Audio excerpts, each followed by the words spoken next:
Alright, hello and welcome to League of Loggers. This is episode 6. Today we are discussing week 5 of the LCS. Tonight my co-hosts, as always, are Stormy and Kurtis James. I'm Viking Redbeard. So, let's dive into it. How did matches go this weekend? Fuck. There was a lot of cursing from you in the Discord because your predictions were not going as you wanted. They did not. I think Like I went 6-4 with you. And yeah, the ones I cared about. The ones I like, yes, it's gonna happen. They didn't happen. Yeah, there was just lots of fuck, shit, balls. And then, like, when Chase started watching... Screw this team. You're like, I haven't watched the last 3 yet because I went to sleep or whatever. You're like, I don't want to fucking watch them, so I took a nap. I was angry. I fucked off for the rest of the day on that one. I had to watch them on Monday. This guy, though. I crushed it this weekend. My predictions were way on point. I don't know if I've gotten a perfect week yet. I think the answer is no. Not a single person's ever done 10-0. 9-1 is the closest. Zane did that once. Oh, because when Shelby picked for him? Well, it happened twice. Shelby did it once, and he did it once. Oh, fucking A. Yeah, it was I crazy. forgot about that. So the goal is to get to at least 9-1 once. Yeah. We've been doing this for over a year now. That's this is the my third first. time it's ever happened, Yeah. period.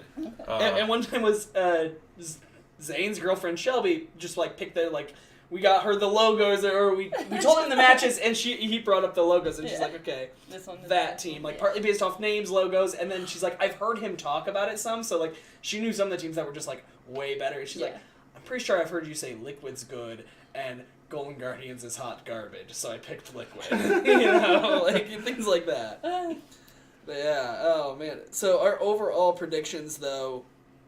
Right now, I'm at 28-22, which has me at even 56%. I mean, you and I are at 50 matches, and then you're at 45. Mm-hmm. So I'm at 56%, 32-18, putting you at 64%. Yeah. And then at 26-19, 57.78.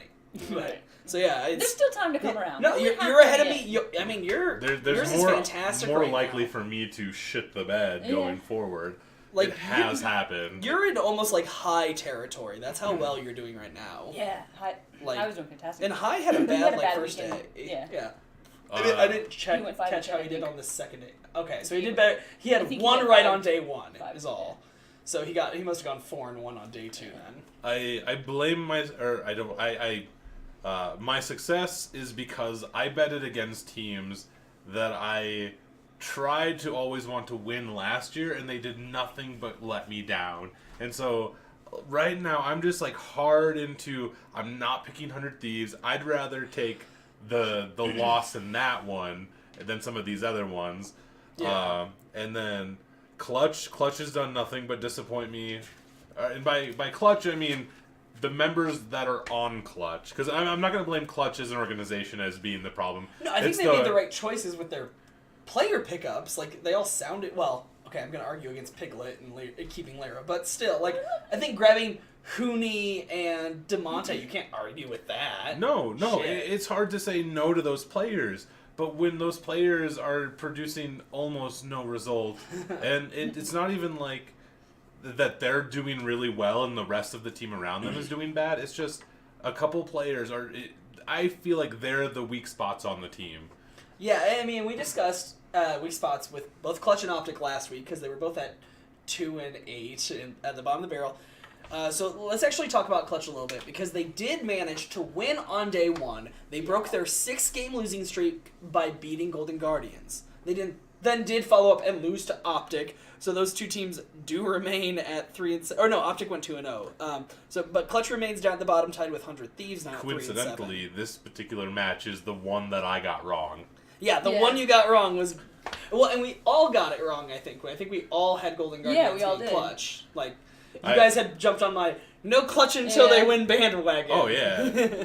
Well, Golden Guardians was looking more solid, too. They put up some fights. I think this match in particular was... Yeah. To me, it wasn't a sign of Clutch being better or Golden Guardians being worse. It was that they both opted into these drafts that they thought would catch the other team off guard, and the team that got ahead early just won because Golden Guardians was playing the Yasuo in the bot lane, Ornn support, Kennen top lane. Like, it was, as their coach said in the interview, it was a team fight comp. Cool.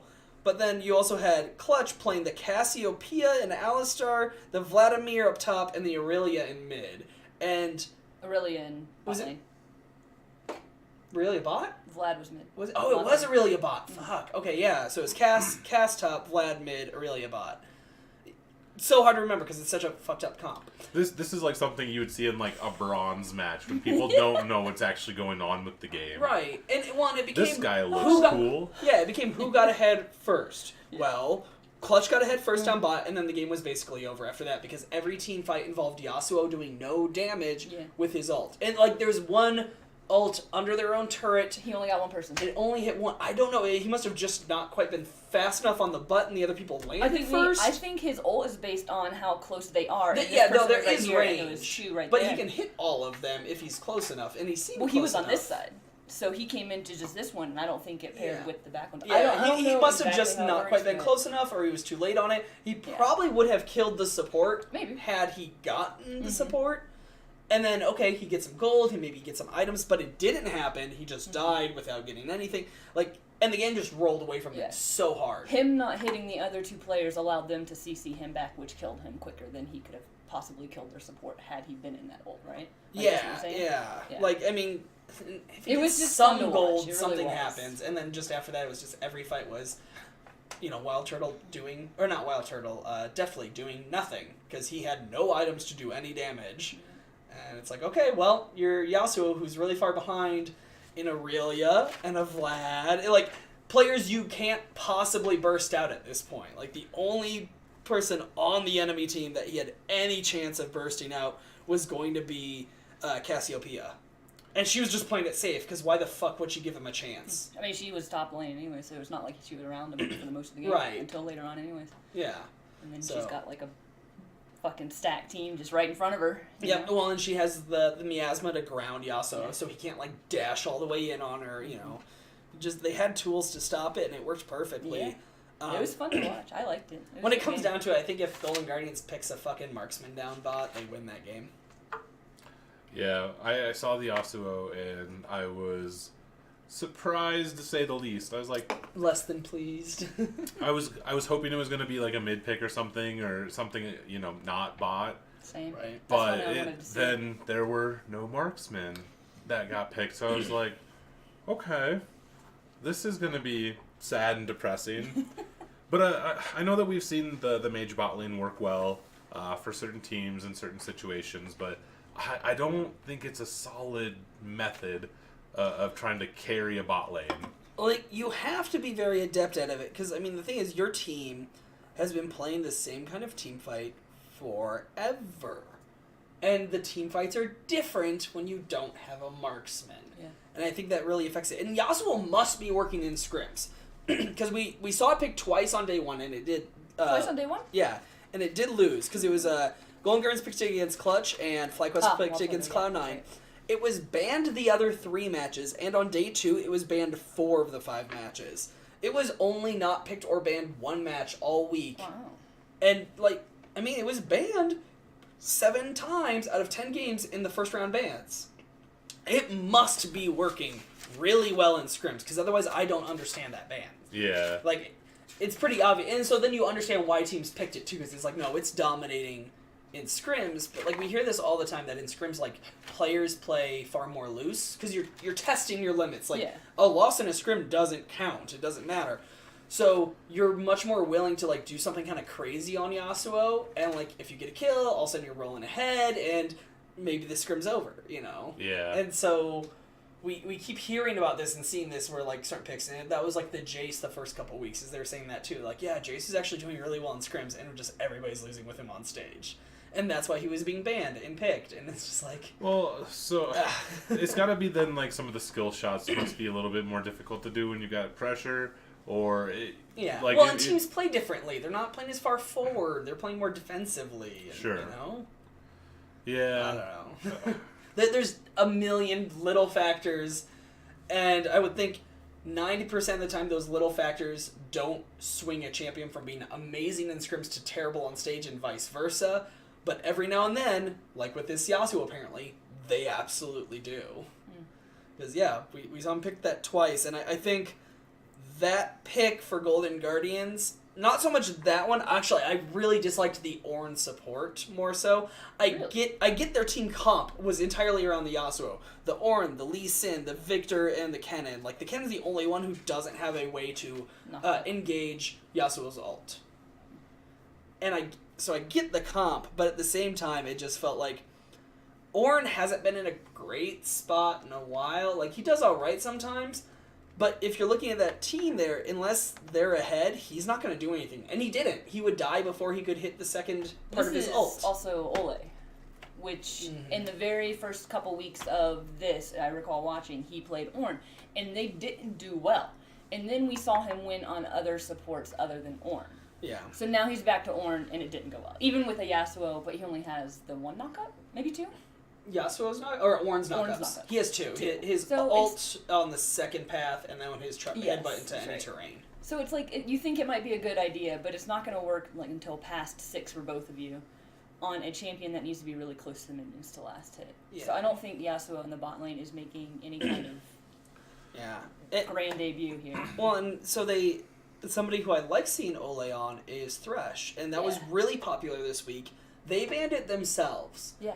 Which, I get, they probably didn't want to let Clutch have it. However, if Clutch picked the Thresh, then the Alistar's open. Which, Ole's good on Alistar too. And he has 2 super duper reliable ways to get somebody into a Yasuo ult. Yeah.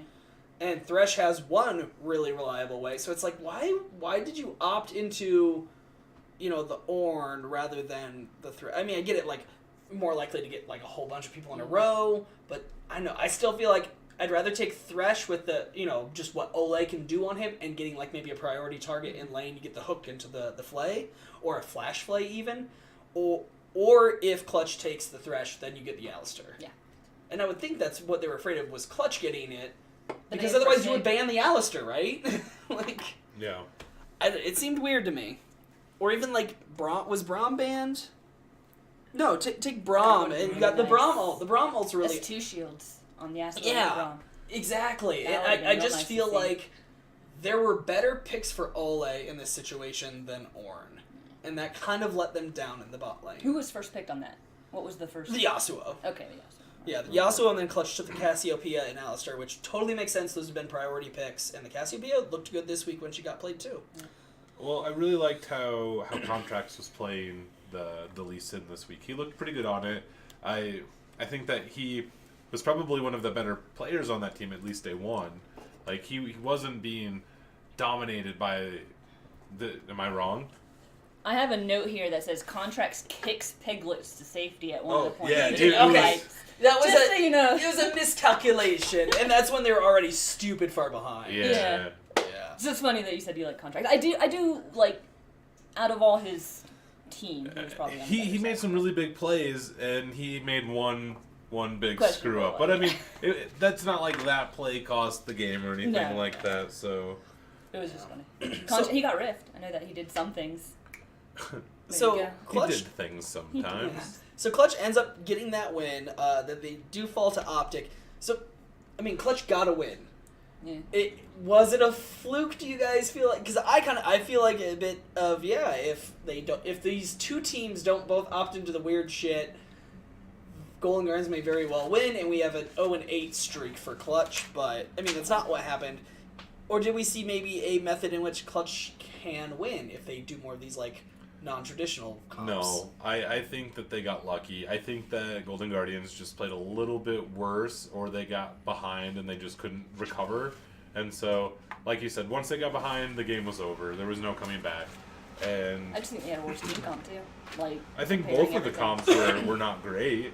I think so. Yeah, the Clutch one worked better. I'm not entirely sure it would be the better one against a traditional comp, though. Maybe not. Like, I mean, because if they're going into a traditional comp, I have a hard time seeing how Aurelia and Alistar and Vladimir... like, they have really great dive with Alistar, Sejuani, Vladimir, Aurelia. They get in. But, like, we've been seeing teams... Well, and this is another support that could have been picked, because I don't believe it was banned. Oh, no, Golden Guardians also banned it. Galio. We saw Galio picked into dive comps. He would have been great at protecting... I mean, because we saw exactly that the next game, That was the other Yasuo. We saw Yasuo, Alistar, Sejuani, Aurelia, LeBlanc. Another very divey team. And we saw Cloud9 with the Cassiopeia, the Sylas, Kindred, Aatrox. The Kindred, and then the Galio support. The Kindred and the Galio, the entire point was to stop that dive. Kindred can drop her ult. Yeah. Galio can not only ult somebody who's taking damage, but more so throw the taunt down. And we saw him do it over and over and over to keep Sneaky safe, or to, you see the Yasuo dash in on Wild Turtle, and all of a sudden he would just be like, nope, Wild Turtle, you're stuck here because you dashed in just too close. And he would just do, not even the charge taunt, he would just pop it real quick for that second and a half or whatever. I think it gives you a half a second. It was just like, yeah, Golden Guardians banned Galio, banned Thresh, and I don't know if All could play the support Galio, to be fair, but they opted into the Ornn. Braum was open. All right, let's move on. We've beaten the horse dead. I know, but there's no resurrection. So it bothers me because like Golden Guardians is finally showing life as like a decent team, and then they do some stupid shit like that. Like, could you hand me a beer? It's like, if you guys miss playoffs because of that fucking draft. Lost. Yeah, I've got 1.8 dropping. Okay. Somebody comment on it? No. I am just trying to do something on the internet. Work thing blown up. Fun. Okay, but so we talked about the Yasuo matches. Honestly, I think that the Golden Guardians clutch one being more indicative because, like I said, the Galio basically just shut down the Yasuo on the other side. He did get the auto on the Baron. He did. He killed the Baron. It didn't matter because the team got wiped immediately following. Cloud9 played a little bit weird there. But, so actually, the other one to talk about here, and FlyQuest lost that game to Cloud9. They also then lost on day 2 to TSM. And I said last week coming into this that it was actually going to be a pretty tough week for them. And so FlyQuest going, I believe for the first time, or second time this season, because they did it against Team Liquid and Fox. They've gone 0-2, and they went from being in third place to being down in that big old tie for like I wish I had my or whatever. Where is it? It's right here, right? Yeah. They're 5-5 now. FlyQuest is, and so, what do we think about FlyQuest 0-2? Was it just a product of the teams they played? I mean, TSM's a team they're directly fighting for placements. Yeah. They were tied heading into that match. I think it was just the teams, because I'm re-looking at things. It was C9 and TSM. C9's a solid team, and TSM is showing some kind of, like, crazy voodoo. They called the channels of the Elder Spirits to, like, help them play or something, and it is working very well. So I think it's just who they were up against. Yeah, well, like, Fly's a good team, and they probably beat anybody else except for TI. Yeah, well, so I personally, the FlyQuest TSN game was interesting to me because it felt like early on the Nocturne jungle was working really well for Santorin. He made a couple trips up top, it worked great, and they were getting ahead, and then he tried to bring that lead down to the bot lane. And he made 2 attempted ganks down there where they got, flashes and all sorts of stuff, almost killed somebody but didn't quite manage to do twice. Yeah. But they walked away, it's not like they gave up kills, they just spent ults and stuff. And then after that, he just kind of seemed to drop off the radar. Like, I don't remember him ulting again after that. And then there's like at all. Yeah, and like I remember and there was Sylas ulting against him. Right. Yeah, we saw more Nocturne ults from Sylas than Nocturne after that point, it felt like. And we saw that big fight up top where TSM definitely overchased. Yeah. And then FlyQuest went back in, and I didn't see, I think it was the J shot and a blast from the side, whatever damage blew up Wild Turtle. Because he got in there, he was doing the damage, he was standing ready for the Zonias to end, and then all of a sudden, like, his health disappeared. And the Sylas did some of that damage, but there was more damage elsewhere, too. And he just died. But, like, all that happens, and during that whole thing, Nocturne's down bot. Yeah. He got a tier 2 tower, but it's like, that was long enough. He could have recalled, and close enough to base, he could have ulted from base and been in that, and they would have won that fight. I have no doubt in my mind they would have won that, because the entire thing was 4v5, and a Nocturne ult does a lot of fucking damage, and is hard to coordinate around. And so I see this happen, and I was just like, why at this point? And, I started thinking back after that fight. I'm like, what's going on here? I was like, yeah, he hasn't been hovering around any of the fights that have happened for the past 5-10 minutes, and I'm just like, Well, of course they started falling behind. Like that, the Nocturnal is so impactful. And if you're not, he wasn't even using it like a, oh god, who was it? Was using it to like just cover vision. What was the game with the rise and the brush and stuff? Oh, the Crown one. That was the very first game, I think. So yeah, OpTic. Yeah, so OpTic was using when it was Meteos. Yeah. Like, and he said in his interview, he was like, "Yeah, I was really far behind, so I was just using my ult to cover." I remember that. Yeah, cover our movements during team fights, and we weren't even seeing that out of Santorin. Like, he was saving the ult for something he was never going to do. I think you were very accurate. I didn't really even notice that. I didn't kind of call attention to that. But I do had he remember not been pushing that bot lane ults. turret, I don't think I would have thought of it either. Yeah. And it was just like, all of a sudden, I was like, "Hey, wait, why the fuck are you down there?" And then, when's the last time I saw you ult? I'm pretty sure it was that second time you dove bot and you guys still didn't get anything. I don't know if that just kind of like got him off of his like mental game or what. Because, yeah, like, he could have easily been doing, I mean, this is day 2, right? Yeah, this is day 2 I'm talking about. So it's not like they wouldn't be aware. I mean, a good coaching staff would have seen all the matches and been like, "Oh yeah, if we don't do this with Nocturne currently, we should." Because it was really effective for Meteos to just be like, every time a team fight was about to happen, he would just Nocturnal, because that way they could filter in from like 3 different parts of the jungle. And they wouldn't even know. Yeah, you couldn't identify it, because it was just like, "Hey, we know there's jungles warded." Meteos had CDR too, if I remember. Like, he had an ult quicker than Santorin did, it seemed. Yeah. So if you're just spamming your ult and it's constantly bringing down vision for the other team, that's really effective. And I think it's even more important for this TSM Fly match because you're up against a champ that can take that ult and use it against you. So you gotta be like playing a little bit smarter with it. Oh yeah, I mean, when you're Silas in that match, you're happy about it because like the Camille ult's pretty good for you. The Sivir ult's not bad; it's good for the team. Yeah. The Zoe ult, yeah, nobody wants that. The Alistar ult's great because it makes you really, really tanky, and of course the Nocturne ult's awesome. Yeah, allows you to dive in. Fuck. So, I feel like that game should have been better and closer for FlyQuest, but Santorin after that second gank that didn't result in kills, because it wasn't like a failed gank, it wasn't like they died, it wasn't like they spent more than they got, it just didn't work out the way they wanted. He just seemed to fall off the map, which was really weird, because FlyQuest has been a consistently good team, like, playing as a team. I do think TSM still played better, too, though. No, they did. I mean, that's a big thing of not playing well. Yeah. If you're not using your Nocturnal, you're not playing well. TSM absolutely was the better team on the day. And then, I mean, that just goes back to what you're asking, like the question you were asking about it, like, for FlyQuest, is it just who they were up against? And I think it was just who they were up against. Yeah. I mean, they could have obviously played better, too. I don't necessarily think it would have ended in a win either way for either game. So do you see TSM as like probably the number 3 team now instead of FlyQuest? Because FlyQuest had the number 3 prior to this weekend. Broken Blade and Acadian, yeah. Broken Blade did buy 2 Yomu's Ghost Blades. Oh, did he? Are you fucking serious? I missed that. They commented on it too. The casters were like, he has 2 Yomus. But did he undo it in the? Eventually, he sold one and bought a Dusk Blade. He had to sell one. He didn't. He couldn't undo it in the shop. No, yeah, he had one on the map for like 5-10 minutes. That is funny. Yeah. Well, because you buy all the there's those 3 that have like all the same fucking pieces in the recipe, and then you just finish it off. And so he had a Yomu's, and he obviously meant to buy Duskblade or maybe like the Night one, whatever. And ostensibly Duskblade. This was Broken Blade. Broken Blade did it on Jace on day 2. And Acadian have made like kind of big fuck ups. Not grabbing the eye. Yeah. Oh shit, yeah. So that's funny. We'll have to rewatch that. Yeah, so he had that for a while. He eventually did get it like sold, but and the commentators were like trying to figure out a reason. Like, well, maybe he was trying to like rush the CDR. Nope. Everything on that item's unique. He got almost none of the stat like gold value out of that building a second one of those.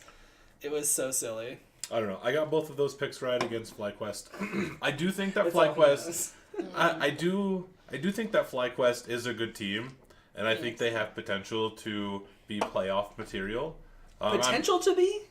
You don't think they are playoffs? Well, I mean, they've got sole possession of 4th right now. Yeah, and that's pretty solid. No, potential to be sounds like they're on their way up, but we're not sure of them. I would be surprised if they didn't make playoffs. There is only a 1-game gap between every single place. Through 4th and 10th, yes. So, or is it 2 games? It's 2 games between 4th and 10th, but yeah. Well, no, I'm sorry. Like, I mean, there's just one win separating every single one. No one has pulled ahead or fallen so far behind. That's not true. It's accurate. I looked at it today. No, it's not, because there's 2 games between Cloud9 and TSM. Eat a dick. Okay, 8-2 Cloud9, 6-4 TSM. Really? What do you mean? Yes, really. It's right there on your sheet. I don't know what that means. It means you're wrong. It means first, second, and third are uncontested, and then But yes, third there's and fourth is one only game one between 4th and all the 5ths, and one game between 5th and all the 7ths, or whatever it is. Or is it 2 tied for 5th or 4 tied for 5th? But yeah. I'm real happy about TSM. But yeah, Oh, you're right. Coming into 6-4 I know right what now. it's on your sheet. Did you think you could just looked at it? No, that's more difficult. Really? Well, it's not in order. I would prefer. if Right. it was Well, in no, but order, I just said TSM and Cloud9. You could have just looked at the 2 and been, oh yeah, there's 2 losses, 4 losses. It's accurate. That's fine. I Again. was gonna say. Okay, But so- no, it is close between each play. I mean, but that's not surprising. Okay, so okay, I must have looked at that yesterday, or my brain just was like counted a number that Yeah. wasn't there. But I mean, if you're looking at and there's 4 teams in 5th, so that means one of the teams tied for 5th right now won't make playoffs if it worked out how it currently is. Mm-hmm. And granted, that does mean that FlyQuest is technically a game away from being on the bubble, technically, like 3 quarters in, 1 quarter out kind of thing. But I mean, I think they've been way more consistent than all those other teams on the bubble. I mean, you're talking about OpTic, Golden Guardians, Echo Fox, and CLG. Those are the 4 teams tied a game behind them. I have a hard time saying any of those 4 teams are as good as FlyQuest. I think FlyQuest and TSM will be tied next week because TSM is up against Fox and C9. I think they'll win then lose, and then FlyQuest is up against CLG and OpTic, of which I think they're better than both, so they'll go 2. Yeah, and if In real FlyQuest time. loses to one of those, that's a big deal. That's a big deal, too. Because those are 2 of those teams I just listed. Yeah. But yeah, Very I interesting, agree very with you right now. exciting. I think that FlyQuest is better than both those teams, and I think by a reasonable margin. Like, it's not Liquid over, 100 Thieves big, but... I'll say that if TSM beats C9, that'll be a big deal too, obviously. I mean, everything's a big deal. Whether who wins or loses is always a big deal. But if TSM goes 2-0 next weekend against C9, that brings them down Right. and puts TSM up. TSM's been winning, but I haven't been impressed, is what Duck says. And I kind of feel the same way.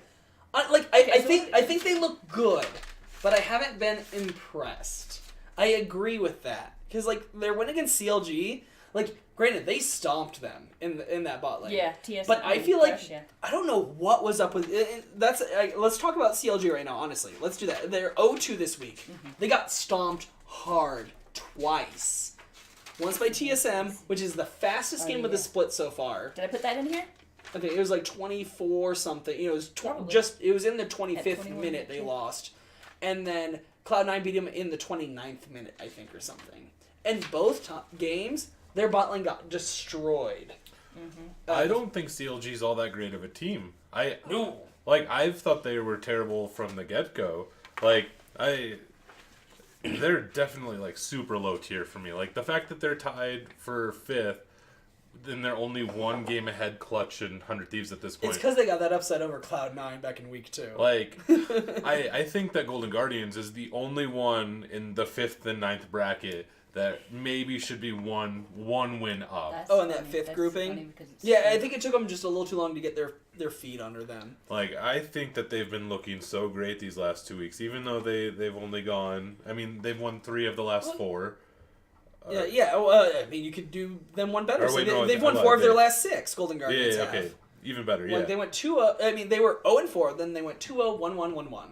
And I think they should have gone 2-0 this week if they didn't pick the comp they did against Clutch. Yes. they had Yes. brain fart. I had them on that stupid. You would have been 10 out of 1. But CLG on the other 10 hand, and 0. Sorry, 10 and 0. like My bad. CLG on the other hand, I'm coming down. CLG on the other hand, they looked good those couple of wins they had where they went the same. They went 2-0, 1-1, 1-1. They got wins over FlyQuest, Cloud9, Echo Fox, and Clutch during those, and they looked all right during those. And then since that, this week, they went back to, hey, we have no idea what we're doing. Yeah. You got something to say? If you want to keep going. You keep putting your hand up. No. I know, because it's... No, you go. When they were winning, I said it. I swear to God, they played that tank game. They played the long con. They had Scion. First game. I've written this down every time CLG comes up to play Darshion. Is he gonna play Scion? Darshion? Darshion. That's fantastic. And Scion wasn't even banned. They had first pick and they didn't fucking pick Scion. Second game, Scion went completely unpicked that game too. Unpicked or banned. Yes, unpicked or banned. The whole time. And they had first pick and they didn't even pick it. But then the second game against C9, it was banned by C9, who had first pick. Yeah, and they had him play. Was he playing the Aatrox or the Jarvan? I think he played the Jarvan. They put the Aatrox in the jungle that game. I feel like that's what they did, but I can't remember Aatrox for sure. in the jungle, yeah. Yep. Okay. Yeah, and so like even that bothered me. I'm like, why is Darshan? Like, I know they were flexing to like get around playing into the Jace. I understand what they were doing, but it was so, why didn't you just pick the fucking Scion? Yeah. Just pick the fucking Scion. Go your tank route. And then Cloud9 banned it. The minute Cloud9 banned it, it's like, well, I mean, this was over, but now it's really, really over. Like, even if you're gonna lose in lane with it, like, you're still gonna be really good in team fights. That's my point. And we've seen the Malphite crop back up. Another super tank. Like, granted, he's not a health super tank, he's an armor super tank. And we saw Jace in that game against TSM. Like, it was, they picked Ezreal, CLG did, and then it was Thresh and Jace. They picked Galio, and then they picked the Jarvan there. Okay, even still, just throw the Jarvan into the jungle. Like, you know, you're flexing anyway. Kai'Sa gets picked. Sejuani gets picked. Okay, so the Talia's the last pick, so that's like where AP is. And of course, Kai'Sa's got some true damage and whatnot going on. But there's no reason not to pick the Malphite top. Why do you have to pick Aatrox and then flex that in the jungle? Just pick the Malphite. I agree. I do agree with that. You're it's right. there. I didn't consider it, but or Scion. Either way, like, because if you're worried about the Jace, like having that bursty damage early, like yeah, he may very well kill that Malphite right away. But all you're gonna do is stack armor, so who gives a fuck? I don't know why CLG didn't do it. Like, if I was their manager, that's exactly what I would have been telling them to do. I feel like it's coaching issue. Really? Because I'm like, wondering if it's Darshan. Like, maybe he doesn't want to play it. And I'm like, suck it up. Do you want to win? And I would say that's a coaching issue. If he's like, I don't want to play it. Could say that, you're right. Yeah. When it comes down to it, I know like players say, well, when it comes down to it, like players generally have the last say.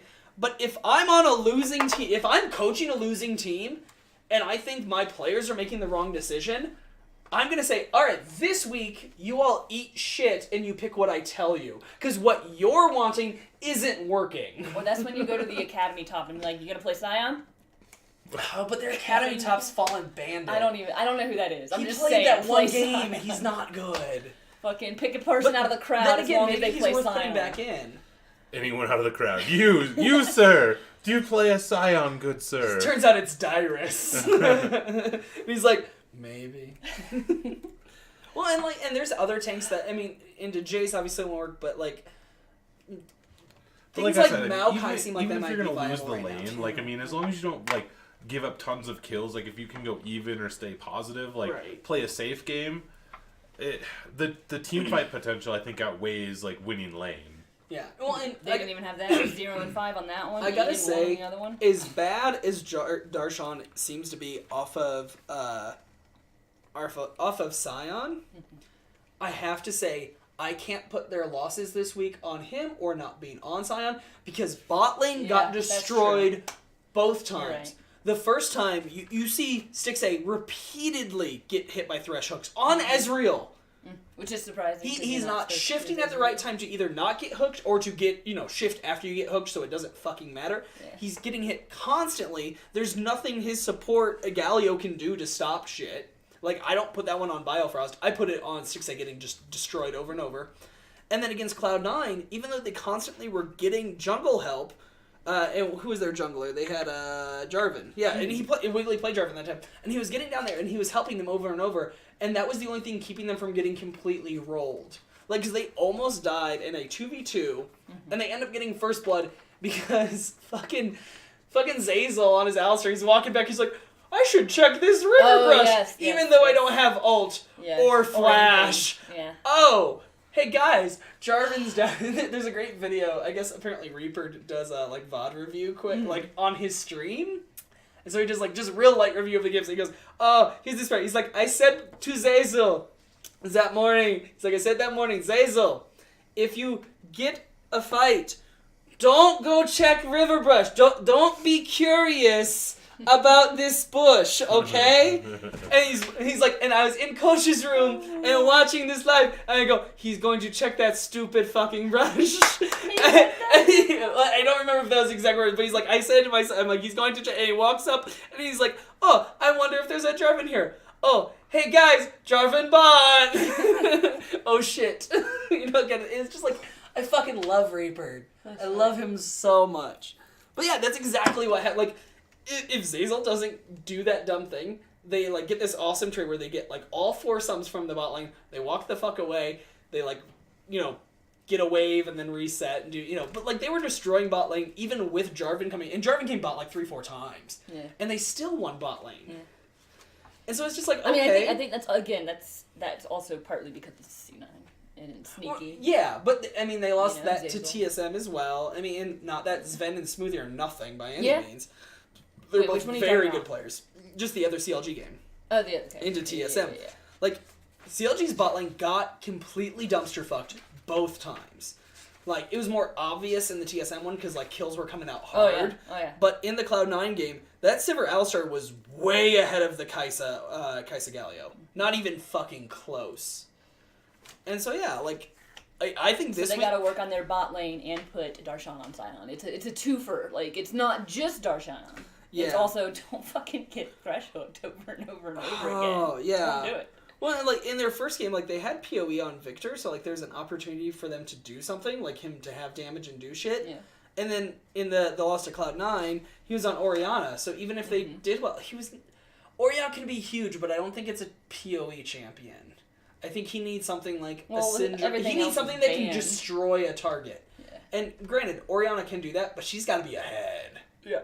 I think Orianna's one of those ones that also has enough escape that she's slippery. Yeah. No, I love when I get a hit on Orianna, because people are like, oh, I've got to be a little bit afraid of stuff like more in team fights, and I will blow my combo on a single target and just kill them. And they're like, she's not an assassin, how did I die? It's like, well, I've got 2 levels and an item on you, of course you died. But you have to remember that. But in these matches with CLG, like, they did well when PoE was on carries, like Syndra. Yeah. Why not? Ooh! They should have put him on Kassadin again. Come on, think about the Kassadin, there you go. Think about these things. Just that's it. That was the problem. He wasn't on Kassadin. Fuck. Yeah. But I don't know. I think CLG's... I'm going to be shocked if they make playoffs. Maybe. I think Chase would agree. We got how many more games? 8? Yeah, 8 more games, 4 more weeks. And this is just spring split, and then there's another 18 games? Right, next split. I'm so excited. But I mean, there's playoffs in between that. Yeah, but that's cool. Like, it all builds up to Worlds. And right, yeah, it all builds... It's cool to finally watch it happen in real time. Yeah. So, okay, we've talked about 2 teams that have not looked great this week, but one was an upper team, FlyQuest. CLG did not look great this week. And we did talk about Clutch a little bit, too, another bottom feeder team. But you mentioned Worlds, which makes me think of something I saw on Reddit today. People talking about how... in the past, it's always been, until last year, TSM and Cloud9 are going to Worlds every year, and then who's the third? And then I think after last year, and that Team Liquid team was basically Immortals, which had gone to Worlds the year before, so it's like, okay, Immortals / TL, and now they still look like they're going to make it, so it's like, okay, heading into this year, everybody's like, yeah, TL and Cloud9 are probably going to make Worlds, who's going to be the third team, you know? And right now is one of the first times we've actually, like... it seems like there's a couple teams who are making, like, a good claim to being like, yeah, I'm going to be here all year. That being TSM and FlyQuest. It seems like FlyQuest is going to be around and fighting for it all year, but then again, it kind of felt like that was 100 Thieves last year, and they made it, but they were really garbage at the end of last season. Which one, sorry? 100 Thieves was. Gotcha. Well, they're garbage right now, too, yeah. so. Yeah. And that's been surprising, but, I don't know. I think it's interesting that the top of the league is the only place where there's not ties. Yeah. I mean, those top 4 spots are all, like, set, and then, you know, a 4-way tie and a 2-way tie. And it's been that way for a bit, like... yeah. We've had the first and second place split the entire time. Yeah, like TL and Cloud9 pulled away, and it's just kind of sat there. Third and fourth are kind of coming into their own, too. So, I just think it's interesting, because 8 more games, a lot can change. I don't think, obviously, the first 2 are going to change, and I don't think TSM will change. Like, I think those are going to be the top 3. Yeah. And then, after that, the 4, 5, 6 could be anyone. It could be almost any of them except for Clutch, because they suck. So, not They do Clutch. suck. They suck real hard. I'm just mad at you right now, Clutch. That's all it is. If you win the next 6 games, then we can talk. I'll believe you've changed. Yeah. So, I want to talk about 2 teams that met up in day 2 after losing on day 1. Echo Fox and Golden Guardians. And Echo Fox, up until this point, had been living under the blessing of Rush, who never goes 0-2 in a week. Fuck Rush right now. Fuck Rush so hard. And Sunday it didn't hold true. It's because GG's kick their ass. It's because Fox isn't good. Like, I think the fact that they've won the last 4 Sundays in a row is because it was 100 Thieves last week. It was FlyQuest the week before. FlyQuest is actually good, though. Better than Echo Fox, I would say. Yes? Yes, absolutely. Okay. They beat OpTic, and then they beat Golden Guardians when Golden Guardians had everyone's thumbs up the other person's ass and running around in a circle. Yeah, when they were not playing well as a team. So Hanser was still playing, I think he played Rise that day, or Victor. Something stupid, yes. So, I feel like the fact that Fox has gotten a Sunday win isn't based on luck or rush or anything like that. It's just they're not good, and they've lucked into 4 wins total. I'd like to point out once again, because I said I'm going to keep... I love continuing to talk about it, and then I'll mention it when I'm wrong. We'll mention if all of a sudden they start getting wins with Darshan playing carries all the time. Hanser, I keep saying he needs to play bruisers / tanks, right? Mm-hmm. He lost day 1. What did he play? Not a bruiser or a tank. Oh, yeah. What did he play day 2? Urgot. Into a Scion, no. Yeah. Did he win his lane day 1? On Kennen? Probably not. No. Kennen did not beat the Cassiopeia. Oh, yeah, definitely. And day 2, his Urgot into the Scion. Did it win lane? Fuck right it did. Why do you ever not play a bruiser? He still thinks he's 2 seasons ago Hanser. He's not. He's now Hanser. Okay? Just be now Hanser. Now Hanser wins games. I mean, back 2 years ago, Hanser did too. But 2 years ago, Hanser doesn't win games now. Yeah. I can't fathom this sometimes. Why you just go, you know what? That thing that's been working, let's just not fucking do it. Rush played bad that game, though. He did. Rush did not have a good Sunday. Yeah, he did not. Especially he did. He had to have been tired or didn't. He did. It was bad. It was bad, right?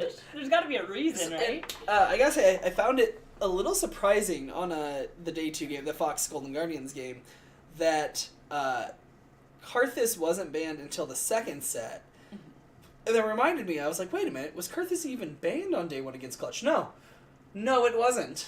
Part of them opting into this all-in teamfight thing was also not picking, Kurtis for Frog. It's just but he's kicked so much ass on it. Oh, you mean for Froggen? Yeah, for Rush. I was like, no. No, Victor's good. And he played well on it, like Froggen did on day 1. I thought you were going to talk about Froggen's Kurtis has been gross the 2-3 times he was allowed to play it. Let him play it. But, I mean, they didn't find without his day 2. Victor on day 2 was 9-1-30. No, exactly, that is a beautiful stat. It was gross. I think it also helped that Hanser was on something that made top lane a winning thing. So it either caused pressure to be brought up there from the jungler and not in mid... Because, I mean, mid lane was just getting fucked on in game... I mean, everything was getting fucked on in game 1. Yeah. Or day 1. But, yeah. I don't know. Golden Guardians versus Echo Fox, though, those 2 teams are in that tied group right now, along with OpTic. And I feel like those 3 teams of that group, I mean, we all think CLG's garbage out of those 4, right? They're getting kicked out of the threesome, right? Yeah. I mean, if they put Darshan on Zion, and cleaned up their bot lane. I think they were a better team, but we'd have to see them actually At do that that. point, do we think we're as good as those other things? Like, maybe or for sure? Well, I think they're all the same. If you're asking, like, about Fox and... Fox, OpTic, Golden Guardians, yeah. Well, CG might even be worse than No, Clutch is not in that group. It's okay, no. CLG, OpTic, lower. Fox, They're Golden lower, right? Guardians. So Yes, they're officially worse. Yes, not officially just my worse. opinion. Correct. Right. I mean, so I think it's curious. I mean, because right now, technically, all three of those could make playoffs. Yeah. Is there anybody officially out yet? I should ask that. No, I'm not God, used to this yet. no. Like, there's will one there- game until there's a larger it's just gap. it's just when you're mathematically you can't catch up if everybody above you were to lose and etc. Okay. I So mean, teams it will won't start be to for pull another- ahead here soon, but Yeah, and about maybe after next week, TL and Cloud9 might like clinch being in playoffs. Out won't happen until at least 2 weeks from now. Okay. And that's just for playoffs because it don't mean we have another split to do. Nothing for Worlds will be decided. And what do the playoffs? Do they do anything for the World's positionings or playoffs? Yes. Okay. Yeah. Okay. Cool. So with playoffs, you get points based off where you finish in playoffs, and then those points roll over into next split, and there's points for those playoffs. And too. they have the points right now too, right? No, nobody has any points until playoff finishes. Yep. And so you only get these points towards Worlds for your playoff final position, how you end. Not like, we started playoffs in 6th, but we won it all. Like, no, you get the first playoff points then. So then you combine, when you get done with summer split playoffs, whoever wins that goes to Worlds in the first seed. Whoever has the most points between the two splits combined, Remember you saying that? they get number 2. Remember that. And then everybody else, the next 4 teams on points, they get seeded into the gauntlet, where the bottom 2 play each other, the winner of that plays number 2, and the winner of that plays number 1, and then whoever wins that matchup So, goes like, to let's Worlds say as well. Clutch Gaming and 100 Thieves don't go to the playoffs for Spring Split, and they don't go to the playoffs for Summer Split. They're not in Worlds. No, They don't get it. they're fucking It's gone. only the people who go to the playoffs for the first Spring and Summer, and then it's a mix of You don't have to go both, but it helps. Yes, I'm assuming, because you get more points Right, if yeah. you're in both. If you Just don't even go being either, there. then you have 0 points, and you have literally no way Yes, of getting okay. it now. All right, interesting. It'll be fun to watch that play out then. So Yeah. So, it'll be a... Now, Duck, you say EU's a week ahead. They have 2 teams that are effectively out, but effectively out is not actually out, which is what I was saying. And you said, and G2 are G2 is probably locked in for real though at this point, aren't they? They've only dropped 1 game.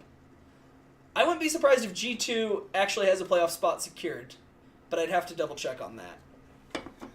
But yeah, usually you don't see anybody locked in until at least after week 6. Usually after week 7. And it's locked in first just because there's 6 playoff spots and 10 teams, so obviously more than half the league is in, so it's easier to be locked in. But yes, they are locked in, Alan says. Haha! My math was perfect in my brain. That I was just like, no, if you only have 1 or 2 losses, usually after 6 weeks, you're locked in. Just because, unless the bottom of the league is all like getting a handful of wins. Whereas I think their league, they have 2 teams with only 2 wins. Oh God. So it'll take even longer, or it'll be quicker for their people to be eliminated just because there's ones with Excel only and 2. Rogue are 210. Oh my gosh. Yep. Yeah, and there it is. Excel and Rogue are only 210. Exactly. And they're both brand new to the league. They're what many of our teams, OpTic, Clutch, Golden Guardians, and 100 Thieves were last year. Fnatic needs just to win 1 game to lock both of those teams out. Yeah, because Fnatic's down there too. Wow. So if they pull away enough, it's just like, nope, you 2 are dead, and then there's 2 other teams like scrambling to not be dead. But yeah, we'll see that after next week. Let's see, TL faces OpTic CLG, should win both. Cloud9 faces Golden Guardians and TSM, that's 8th. Should be a 2-0 or a 1-1. So we'll probably see Team Liquid locked in after next week. Probably, maybe Cloud9. I don't know if the math works out for Cloud9 to even with a 2-0 make it in, but we'll get there later. yay. Yeah, so let's talk about those pick very so better. 2 bottom teams. Let's not. Clutch and 100 Thieves. This is gonna make me mad. And so, this is actually my favorite thing Here to we happen. go. Here we go. So I wanted to get into it though, quite specifically because I saw it mentioned by Alan. He says, and I get this. I don't get why 100 Thieves isn't any good. if we go back to episode 1, maybe episode 2, I said that 100 Thieves deserves to go. I think I said they all deserve to die in a fire or something like that. It was a little bit like over the top, but Chase did have them ranked 6th in the league. And that was me being. What was my scribbled out number? 4th. Oh wow. Okay. Yeah, no, you ended with them at 6. You had them at the 4th, and then you messed with stuff. But yeah. No, I said I hope that they lose every game that they 9? play this year. Yes, you did. Right. And I wanted. That's why I partly wanted to tag into what Alan said, because I know you wanted to talk about 100 Thieves and why they're bad and how you feel about them being bad, which is good. You feel good about it. I do feel good. Like I hated them last year. Like I mean, when they were doing really well spring split, I was like, okay, 100 Thieves is a pretty solid team. And then summer split, they continued to decline. They continued to make worse and worse choices. They let go Medios. They let go what's his face the last second. Is Medios? So, yeah, they let go Medios, Yeah, and then okay. they let go of Cody's son for Rikara. Yep. Well, they didn't let go. They just benched him. And then just like everything just started to go sideways, and they kept picking up even worse players to fill those spots. And then at the start of this year, they didn't make many changes except for pulling in like a world winner. They made 2 changes. So they kept Sunday, Onda, and Afromu. They pulled in Bang, and they replaced Ryu with Huhi. They have a world's ring holder. He's a 2-time champion. It's 2. Is Bang a 2-time or just 1-time with SKT? Or wait, no, he was Galaxy. Don't ask me. I thought it was just one. He has at least one. That's fine. Either way. But and then like it's like is Bang washed up? Did they pull in another washed up like world's contention holder / winner and bring him to the NA, and then we just see them flounder here? They did it with Huni last year. They did it with Bang this year. I know we've got Core JJ, but he's actually on fire. So You mean Moo? No, Core JJ is a former world's champion who's doing really well, is what he's saying. Compared to these other ones like Huni and Bang, who are not doing well. Yeah, Huni made it to It World, seems like, but he didn't. Yeah, it seems like gotcha. you're a world champion Korean and you come to NA and you fail unless you are Impact or Core JJ. Bang has done some good. Some good, but like as a team, they're floundering. Yeah. I do agree with yours. Like, I don't think Bang's the issue. I never Whereas, said like, Bang was the issue. We've seen Huni be the issue. I'm not saying that Bang is the issue, but it's just really amusing, like that they didn't fix Does what have to. I think the problem is. It does? Yeah. Okay, thank you, Chad. It is too. Thank you very much for looking that up. They brought him onto a team. Then they didn't let go of what I thought the problem was to begin with. Which is? Afromu. Yes! I would love it if they dropped Afromu. They need to. I think he's the problem. The worst part is that he is the face of 100 Thieves. If you think of 100 Thieves today, or if you think of 100 Thieves, I guess they were just around last year. Or yesterday. Today or yesterday. You think of Afromu. Yeah. Sorry, I was like... They're youngins. Since the beginning of time, but he's only been... Long has it been said. I don't even know 100 that Thieves has only been help. around since last year. Like, last year was their first year, right? Correct. Yeah, so my statement was going to be wildly incorrect. Wouldn't be the first time. I know. I caught I don't know myself, about the Boo thankfully. thing, 'cause But I think they have issues all around. I'm just so glad that they're failing, and they're looking so bad doing it. Yeah, so I while I agree, I think Efremu isn't necessarily an asset anymore. I still think mid lane is their biggest weakness. Like, and I saw chat like Alan say, Huhi's a big up. Like Rio wasn't any good. Like Huhi's not great, but he's a big upgrade over Ryu. I'm not entirely sure that's true. I think they're both pretty equally mediocre to bad at this point in their careers. I mean, Huhi's never been a star mid laner. Like, he's done some good shit way back on CLG. Like, way back when Afromu and Double Lift were both on CLG. Like, he did some good stuff. But I don't think Huhi is ever been somebody I would hang my hat on as being just an incredible mid laner. Like, there's been times he's been, like, one of the top 3 mid laners in NA. But that was back when NA mid LOL was, like, factual. Like, there were no good mid laners in LA. Or well, I guess LA's true. Because that's where North America plays, is in Los Angeles. But, like, because when you brought Bjergsen into North America, he was by far the best mid laner, period. Like, I mean, that was in the era of, like, I think ManCloud might have still been playing mid at that point. Like, there's... yeah. No, like, exactly. Nobody you've ever heard of besides Poe Belcher was around at that time. Poe Belcher and Huhi and Bjergsen were all around, like, I think Poe Belcher was there when Bjergsen showed up. But yeah, like, Shifter was one of the best NA mids at the time. Exactly. None of these guys are good enough to still be around except Bjergsen, and Bjergsen was, like, head and shoulders above all of them. And then Poe Belcher, who's still very, very good, too. But yeah, like, Huhi is not good enough. Yeah, no, I agree. The minute, like, Poe Belcher and especially Bjergsen came into the league, Huhi was, like, he was just better than the other ones that were available, and now we have other good ones. Like, I mean, if you go team to team, you've got Niski, you've got Demonte, you've got Power of Evil. Phoenix is looking reborn. That's funny. Pun wasn't intended, but yes. Phoenix is reborn this year. Somebody else made a really awesome joke today that was a really awesome pun, but not intended. Somebody was talking about math teacher, blah, blah, blah. He used to like to go off on tangents, and I was like... That's good. I was like, that was really good. He was like, what are you talking about? I was like, circle, line, tangent. Oh, I didn't even realize. Yeah. Sorry.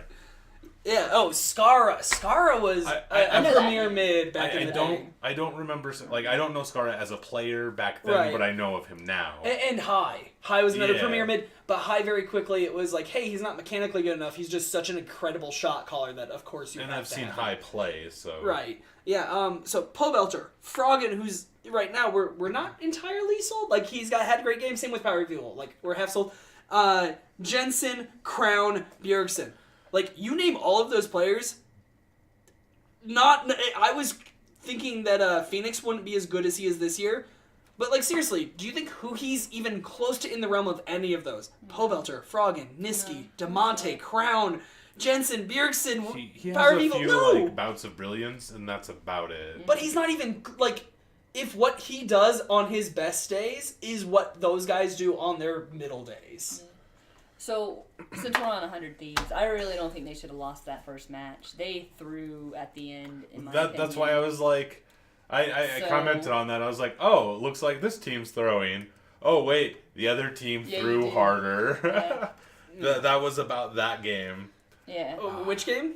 The first game, 100 Thieves versus OpTic. That's when Oh, Sunday God. dives into the base for a kill, gets out, and then I think 4-0 on Bang at one point.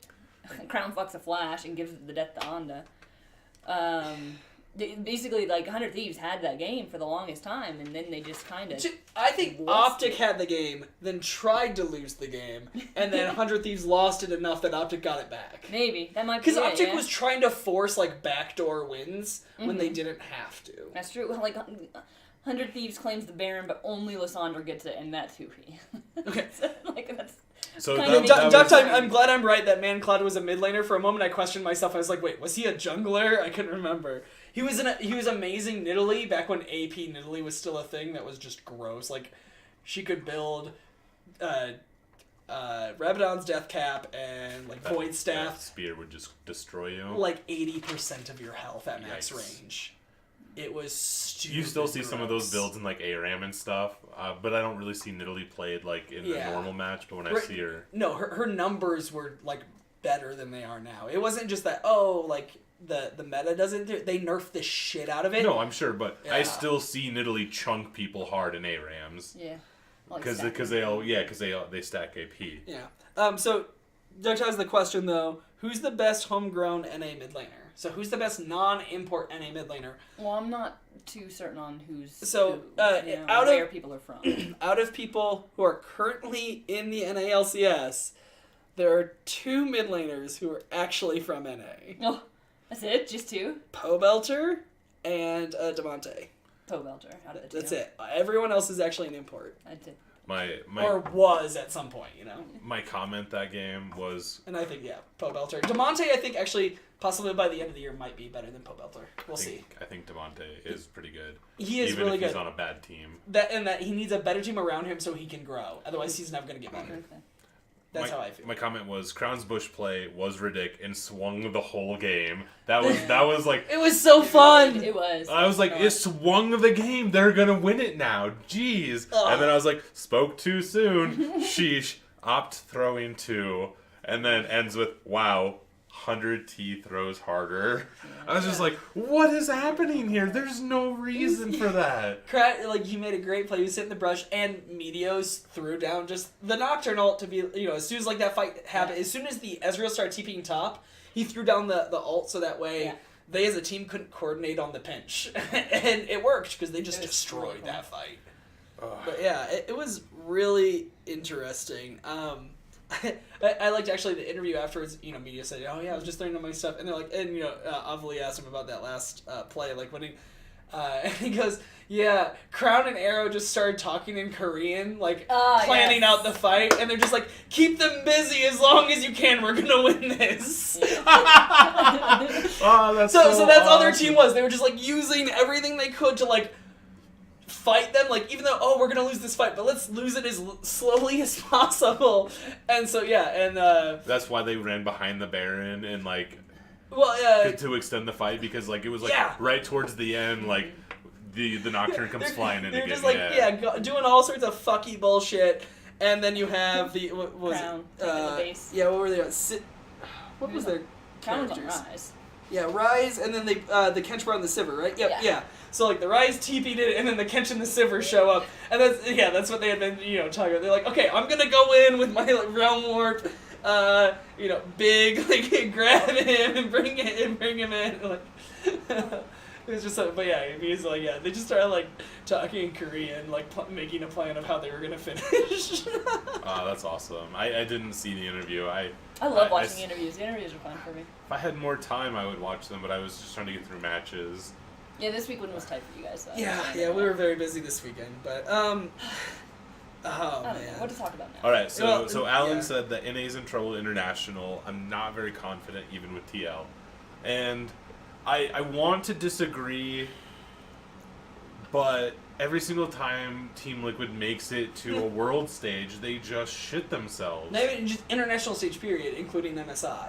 Okay, yeah. It's like as soon as they leave North America, they just poop on themselves. I haven't dealt with this yet, but it will be interesting to see from a first-time perspective. I mean, maybe this year will be different, but if the past is anything to go off of, every single time they play any international stage since I've been watching, they've just they don't know what to do. Yeah, which would include the first Worlds you watched when they were Immortals, and they should have made it out of groups, and then they started floundering, and they lost the tiebreaker against Fnatic to miss groups. Yeah. Is it double that shits the bad, or the team? No, Team it's Liquid the adds entire double? team. Like right now there's no way to JJ, blame so one doesn't person on matter. that. They all consistently just like they somebody perform, does it. Yeah. And actually, I was going to bring up the Core JJ thing because MSI last year Liquid went, and the issue there was Ole basically just had mental boom.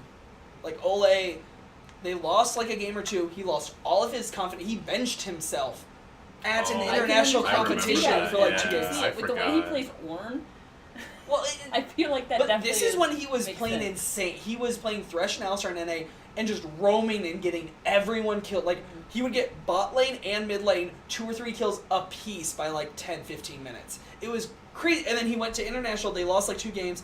And he benched himself. That's crazy. Like, granted, he wasn't playing well those 2 games, but he was just like, I can't. And so then they had to play with the support that Double Lift had, like, never played with at an international competition. Of course they lost, and, between seeing how they did without him and, like, the rest of the team being like, dude, we need you. Like, he came back. And they did better, but not good enough. Huh. Oh, my God.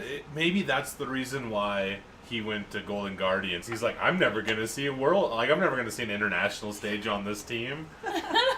I'm wearing the hat. I can make fun of him. Yeah. You say it, though, I smack you And around. I've got to say, actually, with TL, like, I do agree that Jensen was an upgrade over Pobelter, but I don't know when it comes to international competition if I would take comfort in that upgrade. I don't know. Because while Pobelter has also looked bad internationally, like he did at Worlds this year, he just didn't show up this year. Like, he was the problem this year at Worlds, it seemed like.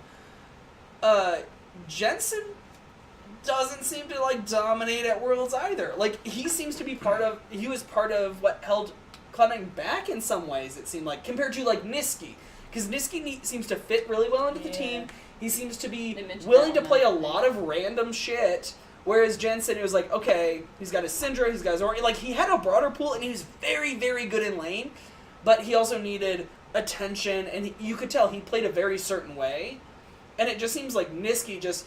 Cloud9's like, okay, we're going to play through Licorice this game. We're going to play through, Sneaky this game. We're going to play through Niski this game. Like, he just does whatever the team's like, yeah, we're going to do this. He's like, all right, I'm all in. Yeah.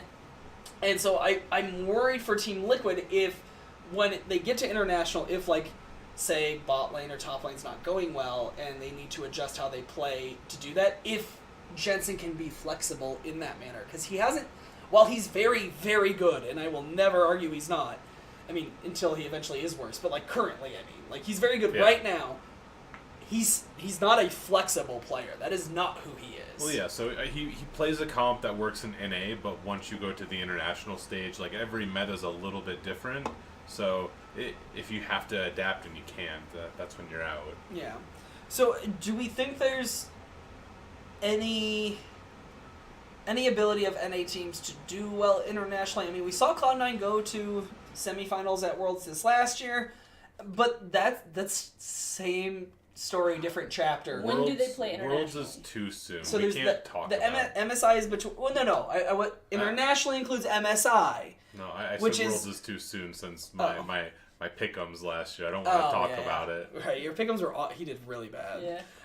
But no, like, so there's MSI, which is just the top one from each region. That's after spring split, before summer. Okay. So here in, like, 2 months. Yeah. And then there's the Worlds after that or whatever. Okay. But yeah, like... So that's the first the story for NA... Yeah, they play MSI and Worlds, that's it. There's 2 international competitions a year. Do they scrim in, like, other... Before those competitions. That's like, it? Yeah. So none of these, like, different regions really get a chance to play against the opposing or any other Chinese regions. and Korean teams will scrim sometimes. Yeah. They're close enough to do so. That sucks. That's NA and EU would if they're disadvantage. closer, but NA and EU are both isolated enough from other worthwhile competition, aka China and Korea, that they don't scrim anyone outside of their regions. To answer your question, Sensei, it was just one new player. It was Sensei this year. It was the only new player in Cloud9? Niski, yes. Yeah. Niski is the only new player in Cloud9 this split. Okay. They lost Jensen to Team Liquid and replaced with Niski, who came over from Splice and EU. But yeah, so I mean, what I was saying though is it seems to always be the same story, different chapter with at North America at international competitions. And that chapter has 2 sentences. The first one is a team that's not Cloud9 goes to MSI and does poorly. The second sentence is 3 teams go to Worlds, Cloud9 does well. That's it. That's how NA does at Worlds every year in those 2 competitions. TSM chokes at MSI. Team Liquid chokes at MSI. Doesn't fucking matter who it is, they choke at MSI, but it's not Cloud9. Then they go to Worlds, Cloud9's almost always the 3rd seed. Yeah. And then whoever's first, TSM, TL, whoever, 100 Thieves, if they're second seed, whoever, Immortals and 100 Thieves were the, was 100 Thieves and TSM last year, TSM, Immortals last year, 100 Thieves, TL this year, or this past year, whatever. And those 4 teams did bad, and both times Cloud9's the one who makes out of groups. Mm-hmm. Cloud9 made out of groups, they're the only one that ever does anything out of NA. No team other than Cloud9 has made it out of groups, ever.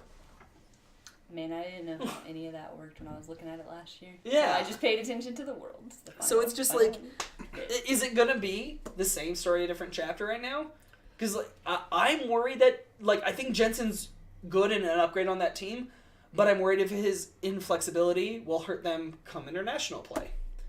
And right now they look like they're going to be the team that goes to MSI. Now, I'm glad they have Core JJ, because I feel like that's such a reliable bot lane now. Mm-hmm. Like, as good as Ole was, like, it's fucking Core JJ, Core man. fucking JJ. I almost said Core fucking JJ. That's what you wrote down. It's beautiful. Core JJ. But yeah, like, there's that, and like, when TSM was the one, like, going, at times they had Wild Turtle as their bot laner, who can make some great plays, but as often as he flashes forward and gets the kill, he was also going to flash forward and get 1v5'd, So you have those issues always cropping up, and then somehow, whatever Cloud9's team is, because it's been 4 or 5 different variations now, they somehow make it work at Worlds, to a point. And I would like to see, I want to see Cloud9 continue to do well, but I would like to see a second team also do well. Hopefully whoever also goes to MSI does well. Like, I'm tired of us being, like, the last place major region going into Worlds because whoever went to fucking, MSI choked so hard. So, NA plays only 2 games a week. Mm-hmm. EU only plays, they do the same style schedule. Okay. But some of those other regions, they play best of 3s and best of 5s every week. Or Best is it best of 3s. Just best of 3s, okay. So then they're getting... And they used to do best of 3s and it didn't make us better. Okay, I was going to say... I know that's where you're going to go, would it help us? And we're lazy. I'm glad that... so, I mean, maybe they've fallen out of... Like, because, I mean, that was, like, at least 2 years ago, right? Yeah. It wasn't last year, it was the year before. Yeah, I think it was the year before is it possible that maybe we weren't all that great before, but now we're getting fewer matches in, and maybe it's just not helping us get better? So the $1 trillion question: why is NA not great? I mean, the root of it is, I think, 2 very important things. One, the player base. The player base. We are the 5th largest player base in the world. Really? Vietnam is number 2. It's Korea, Vietnam, or no, it's China, Vietnam, Korea, EU, something like that. And actually, there's 2 EU servers, and both of them might be larger than ours. What's the population of, like, the Vietnam? Europe? Or, the Vietnamese server? A lot? Like, I mean, like, is Vietnam really that big? No. Neither South Korea, though. It's just that the culture is totally into that game and really, PC gaming. I get it. I mean, that's why, like, StarCraft 2 was announced in Korea. Well, yeah, and StarCraft had a professional league that had a TV channel. Oh, I didn't know that. Yeah, like a decade ago already. There was StarCraft TV. It was just competitions and leagues constantly. Okay. Yeah, no, it's a culture thing. I mean, because it is... First of all, video gaming isn't nearly as big in North America, period. And then on top of that, it's Madden, NBA 2K, Call of Duty, Halo. Console. Yeah. Not only is it just console, but it's not even... It's not even good console. It's not even the same type of games when you get away from console even. It's still Destiny. We love shooters. We love shooters. We love MMORPGs, like really. World of Warcraft. We're not into RTS-controlled things, which are, MOBAs and StarCraft. Oh no, wrong button. Why did you time him out and delete his message, you dick? I didn't mean to. How do I undo that? Click on it again. Undo.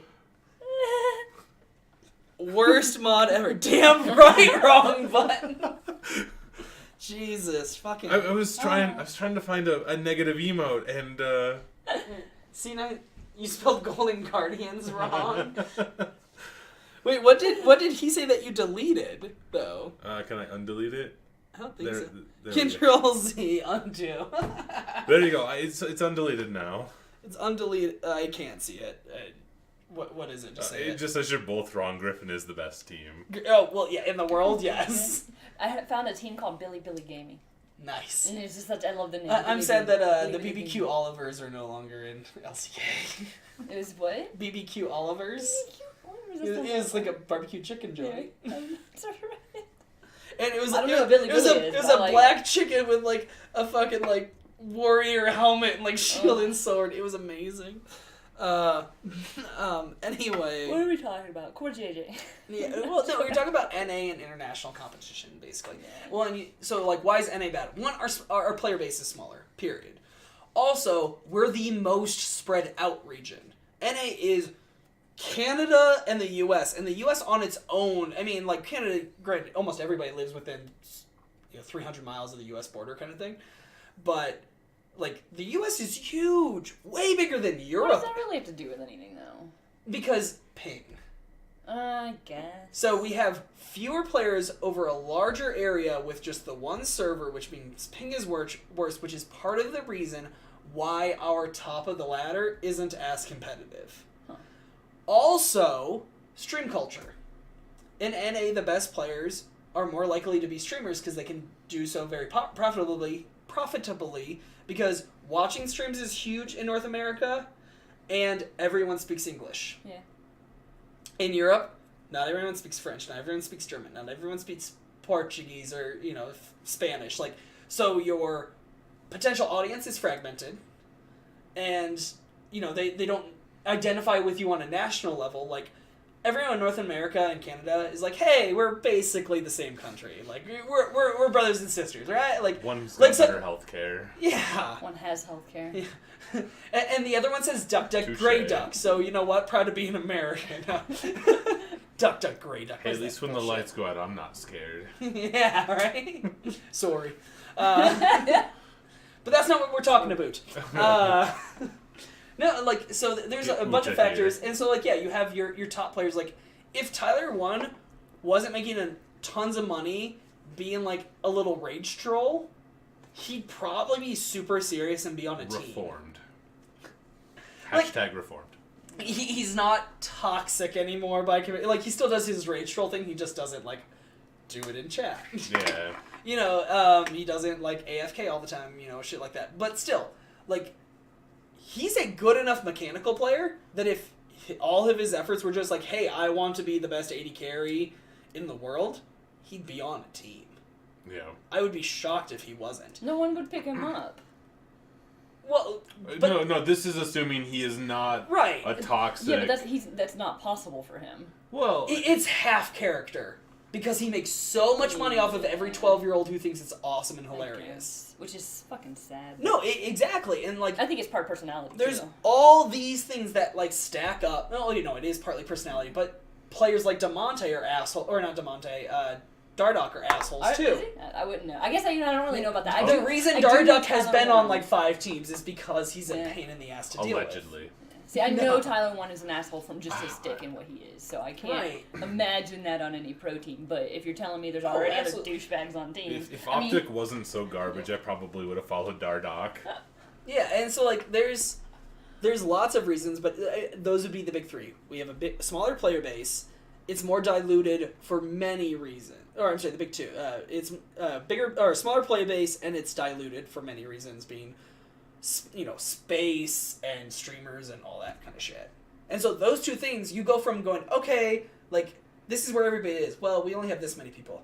Oh, and only this many take it seriously. Like, okay, that sucks. Especially, like, and when you talk about streamers, most of the streamers who are successful are going to be successful because they're good. So if they are good enough to be pro, but then are not because of the streaming stuff, you're disproportionately taking away from the top of the ladder, too. And so, yeah, all those things just, like, screw NA into a hole. And then there's a smaller, but I think also very true thing, is that until more recently, and still I think only, like, 2 or 3 teams do this, NA would rather import a player than try and find somebody. Ooh, that's true. It is. NA teams are half not North American, so... No. I would oppose this... Only 2 imports. That was on their mid. Only 2 actual NA mid laners, yes. Yeah. All the rest, 8 imported mid laners in the league right now. Yeah. But you said 2 imports. No. I meant, like, you can only have, like, 1, like, 2 you can imports only have 2 on your team. And only 1 on stage. Is it only 1 on stage? 2 on stage. 2, okay. Wait, that's a rule? Yes. So you can only have 2 imports on your team on stage? Yep. Only 2 imports can play for a team. So who is it for TL? Core JJ and... Core JJ and Jensen. Jensen? Yep. Where's he from? Oh, Jensen is Belgian. Okay. So everybody, Impact, Belgian. Smithy, and Double Lift are all NA. I knew Double Lift was. I think he's Belgian. I mean, he's the same as Bjergsen is. He should be coming up on his residency. Yes, he will be right? after this split, or this year, I think. Like, Impact's Korean, but he's been here long enough, he's now a resident. Oh, so he gets to be NA by being here long enough? Yeah. Okay. I mean, that's understandable. Who he became a U.S. citizen, and now he's a resident. Yeah. Bjergsen's been here long enough. He's a resident. Like, so you can switch which region you belong to by being there long enough. But you have to live in that country? I'm sorry, you guys. Core JJ, I feel so bad. Technically, he could move back during the offseason, but he has to play on an NA team without not being on an NA team for so many splits in a row. Like, and so that's what it is. But so I would pose this to the stream as well as you guys, because I said this, like, I don't think many teams in NA actually try to find NA talent. Name the last We're gonna go ahead. We're gonna say because the team is 5 people. The last 5 talented NA, and like when I say talented, I don't mean like they're good enough to be on a team, but like they're actually one of the better players in their lane in NA. You know, don't have to be in the world. Name the last 5 NA players that like got discovered. You know, so who are 5 of the most recent players that you think are good that are actually from NA? Well, I don't know who's in A. I think the answer is no. Licorice. Okay, and Zazel. Zazel. DeMonte. This doesn't tell me who's in A. It does. It tells you who's an import. So whoever is not one of those colors. That sounded racist. No, if they are not like bold or italicized, then they're from NA. Double lift, according to Duct. Double lift has been around. No, I said new. What latest ones? Double lift has been around since season 2. So no. Yeah. Okay. So like last season, basically. Hanser. No, Hanser's been around for about 3 years. Oh wait, I think you said that. Yeah, he said new players. Yeah. I'm trying to think. Anybody who's like a like new within 2018 to now. JJ. Core JJ's Korean. Not Core JJ. JJ. You think he's one of the best supports in the league? No. Then no. Like, you said I give you Licorice and DeMonte. You give me Zazel. We got 3. Smithy. Who? X-Smithy. X-Smithy's been around since like season 3. God, well then if I know. Exactly. There's no dates on this thing. He didn't make it accurate enough that I could pull information out of the blue. So you could maybe say Dardoch, but he's been around like 2 whole seasons already. Smoothie's been around a long time. Apollo Hakuho been around. Stixay Biofrost they've been around. Darshawn, Solo. DeMonte. I already said DeMonte. Okay. Yeah. Smoothie. Did we say Smoothie? Just now he's been around for like 3 years. Is he? Because he's real good. I like him. Yep. So if Grig comes back to TSM, I'd say Grig could be if he keeps improving. Acadian's older, been around for a couple seasons, but he's fairly new. The other one you could maybe say, and he's about 2 seasons old each. Contracts and Deftly. I was looking at contracts. And so if we say Contracts and Deftly along with DeMonte, that'd be 3, Licorice, and Zazel. Licorice is new? Licorice was a rookie last year. A year ago. Wow, everybody's talking talking him up. He's the best in the league right now. That's awesome. I think he's one of the best top laners in the world overall. Probably like top 6. I like or watching something. him. Like you look at those 5, right? Only one of those was not found by Cloud9. DeMonte was brought in by Echo Fox. Contracts was Cloud9. They let him sign with Golden Guardians because he wanted to look at his options. Zazel Licorice obviously still with Cloud9. And there's one other one they said. I don't even remember. Definitely.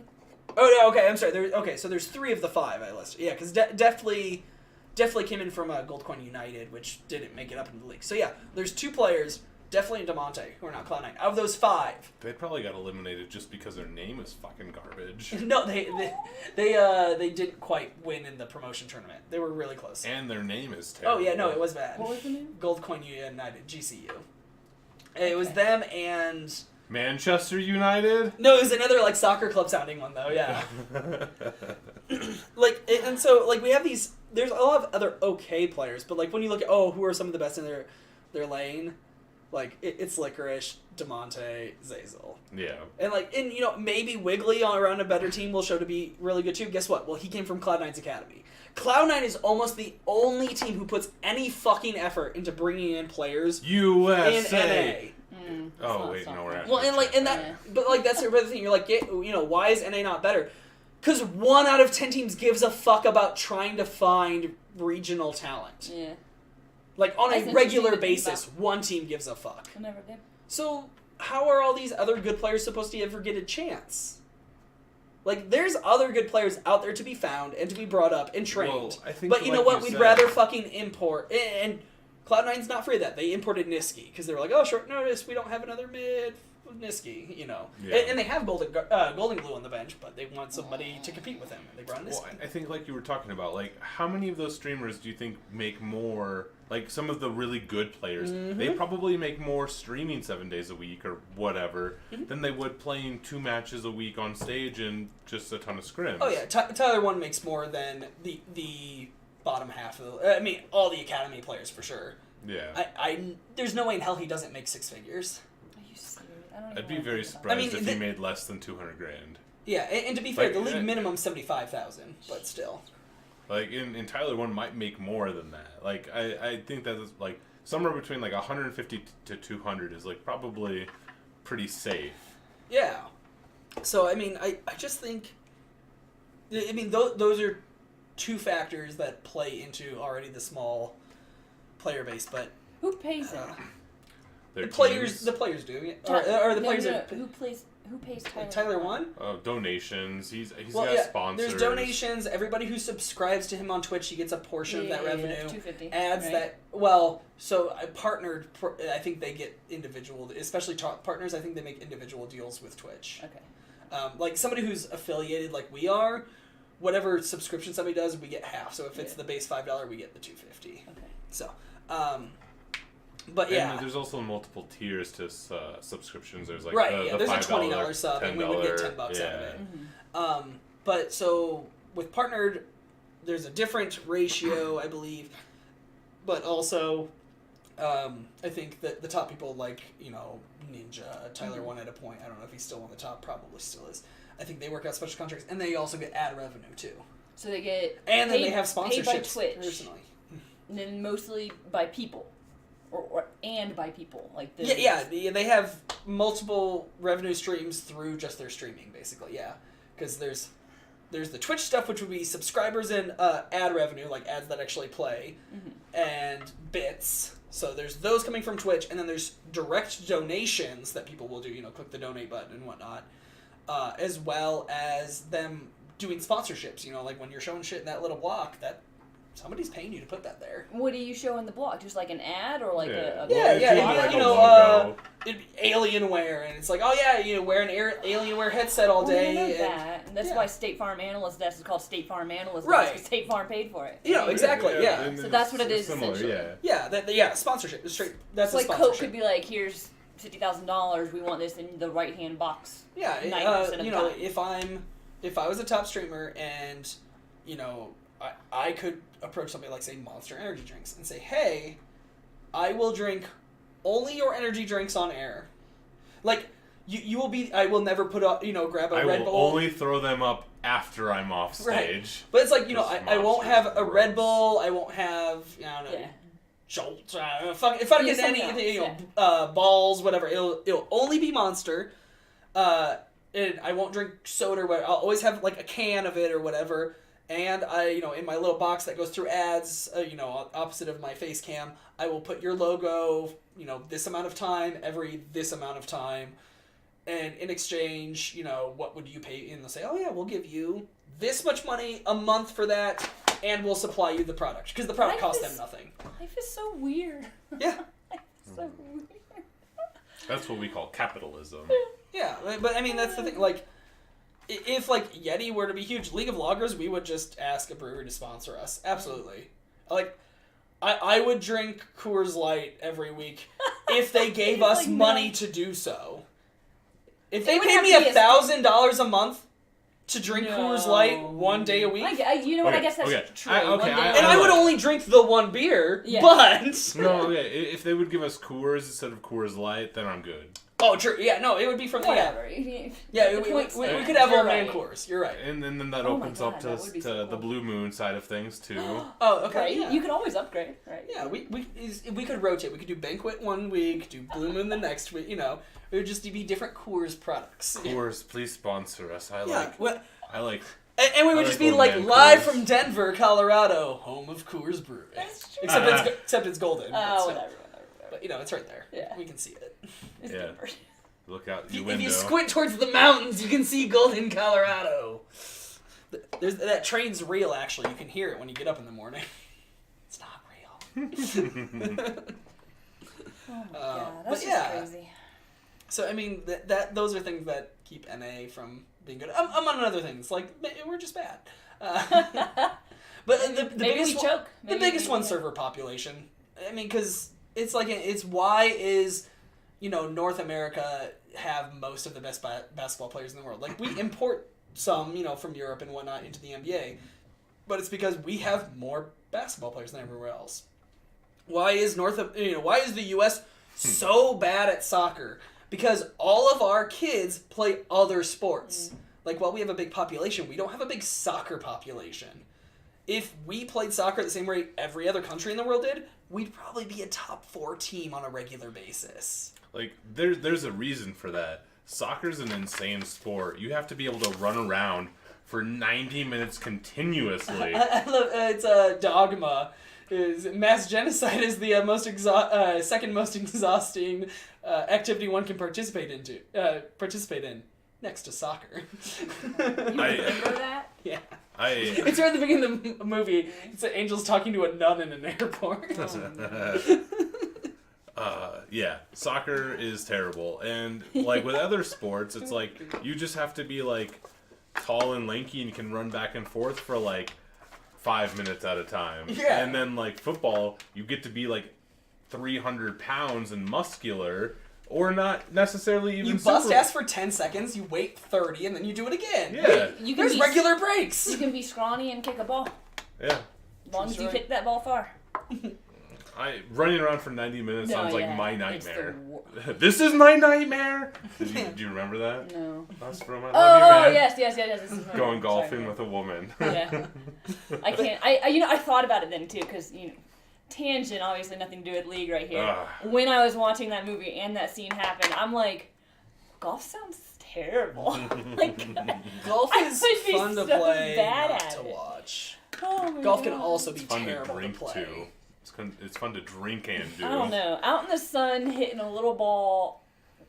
Half the fun is non-accurately driving the at cart all. near trees. No. Your wife Trying to weave in and out of trees and stuff. Yeah. That would be the best part. Make a sport out of that. Driving It's golf called carts. NASCAR.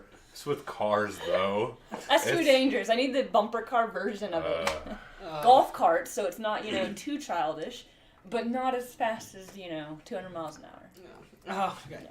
So, any last thoughts, guys, on week 5 or heading into week 6? Also, our Bubble Wrap Midget Wrestling match of the week, live fucking up to it. It doesn't always do that. It's like, was that's a- what we think's gonna happen. Which one was that? That was Clutch versus 100 Thieves, or not Clutch 100 Thieves, it was Clutch versus OpTic, and it was a garbage match. Neither team was good, just one was less bad. Like, OpTic won, good on them. They had a 2-0 week. I guess we didn't even comment on this. OpTic went 2-0 with 2 different junglers. Neither of those games were good. Neither of them. They won both against 100 Thieves and Clutch because those teams were just far more incompetent. I also picked those right, too. So did we. No, I did No. it better. He did it better. He got one of them on us. Well, I guess I picked them both right. I don't know if you picked them both But which one was it? It was no, I might have picked 100 100 Thieves, over. OpTic I picked Clutch. You 100. picked 100. I remember. I did you pick 100. You're right. Yeah. Ugh, stupid 100 Thieves. Fuck every team. They all What's suck. next week? Week 6 is. Yeah, That's we gonna should be we cool. should go over matches for next week real quick. Like, and then, everybody pick out the one you want to watch and the one you don't. Pull them up. Pull up just a listing because these are. I mean, I think for me, Cloud9 versus TSM. The matches are literally right here in your hand. It's easier to see them, on the Yeah, just little listed. LOD. No, I get that. Okay. Yeah. I think Cloud9 TSM. Well, that's why I had to pull this up because my brain's fucking retarded.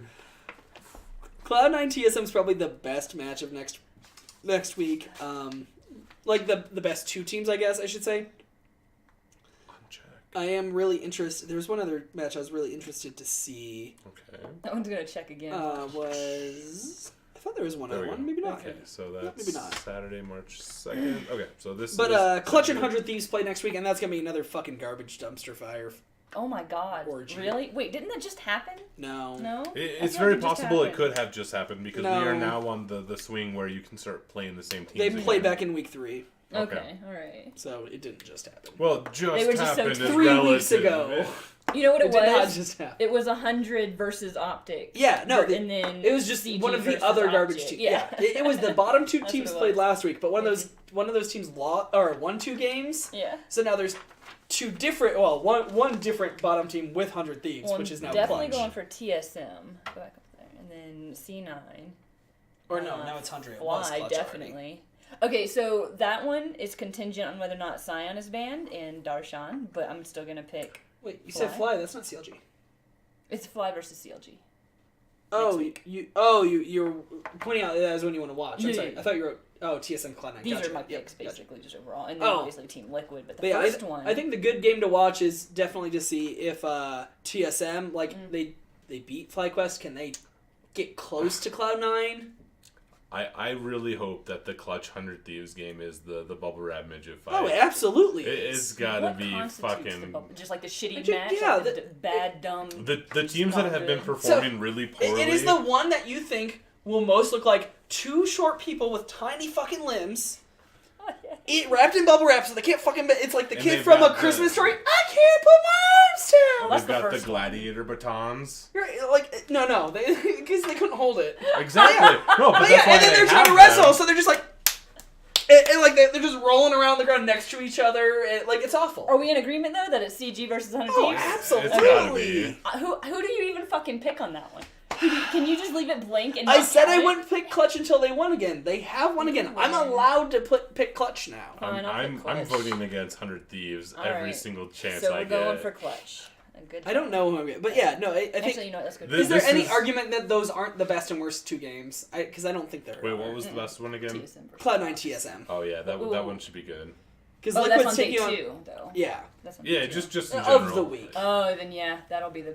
So I think that's it. So unless Stream has some other topics they want to discuss, throw it in there and we'll get to it. How much can you drink golfing versus football? Yeah, you're right. Golfing is the better sport. Well, and I think with football he might have meant soccer. Yeah, because soccer's the best sport. So that football. I'm super excited for Saturday now.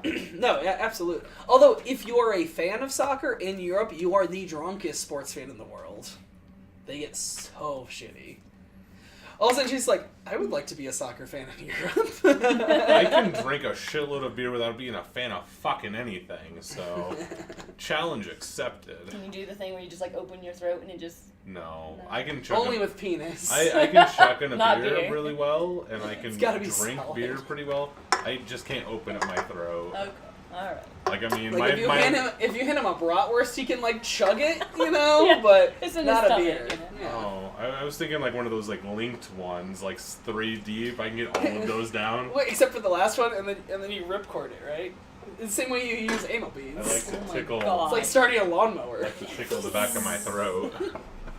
All right, and on that note, I think that does it for the main event of League of Loggers. If you guys put anything in chat, we'll stick around and we will discuss that. I've got beers to drink. I've got anal bead references to possibly edit out of this episode. I might leave them. All right, but for the episode that'll go up on YouTube, cheers. Cheers.